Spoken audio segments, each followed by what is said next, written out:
Teachers were like, you need to focus better because of my hyperactivity. I didn't understand. Why doesn't this picture become clear to me? Is she not trying hard enough? Is she not applying herself? Imagine somebody sitting on the keys of the computer. That's ADHD. As a parent, the thing that bothers me the most are the friend issues. I was just a quirky, out-of-control kid with very few friends. He wanted. The new documentary called The Disruptors explores one of the most commonly diagnosed but most widely misunderstood neurological condition, ADHD.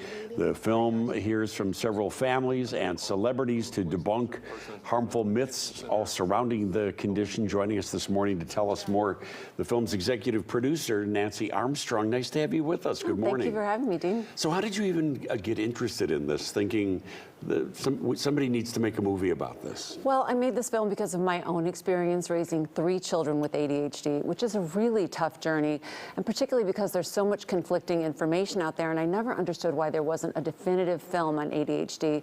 And so I made this film and with Atlas Films, and it's the first film to deeply explore both sides of ADHD. We've really focused on the deficit disorder model, which is sort of myopically focused on all the challenges, which are real and need to be managed.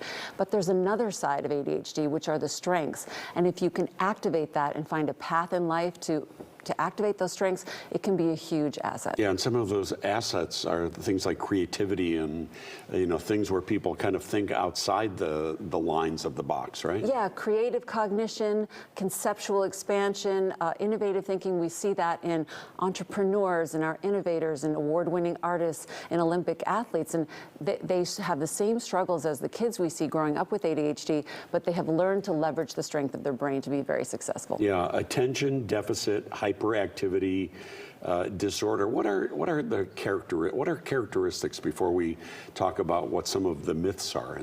Well, it is behavioral, the manifestation of it. So it's hyperactivity, it's distractibility, it's impulsivity, and those things are difficult and can be an impediment. But as Ned Hallowell, one of the foremost doctors on ADHD, says, if you flip each one of those on its head, you get a positive. Creativity comes from impulsivity. Distractibility is curiosity, and the hyperactivity is energy.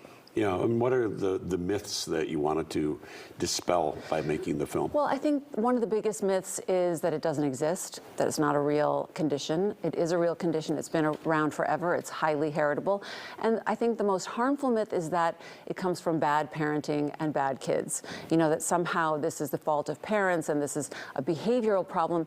It is, we know, neurogenetic and neurodevelopmental. And we have to stop these sort of malignant moralizing judgments against parents and kids who are struggling to grow up with this. Yeah, it was very interesting to see celebrities in the movie, people like Paris Hilton and Terry Bradshaw, who we just saw in the clip, and Michael Phelps, among others.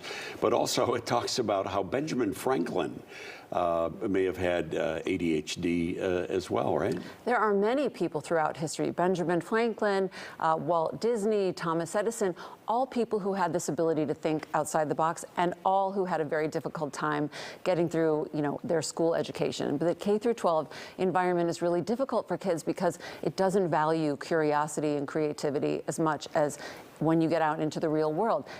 So it's very hard for them to get through K through 12. So if you can get your children through school and into adulthood intact, feeling good about themselves, that's really the message of the film, that parents have a tremendous opportunity to shepherd their kids into adulthood, and teachers have a tremendous opportunity to have a positive impact on these kids who will be our future creators. Right. I can only imagine people hearing this going, I know people in my life like that. Here's an opportunity for you to learn more. There's a free screening of the film called The Disruptors this coming Thursday night at the Chicago Cultural Center, and you can get more by checking out disruptorsfilm.com, or you can find more on social media. Nancy Armstrong, thank you so much for joining us this morning. Thank you for having me. All right, that's it, you guys.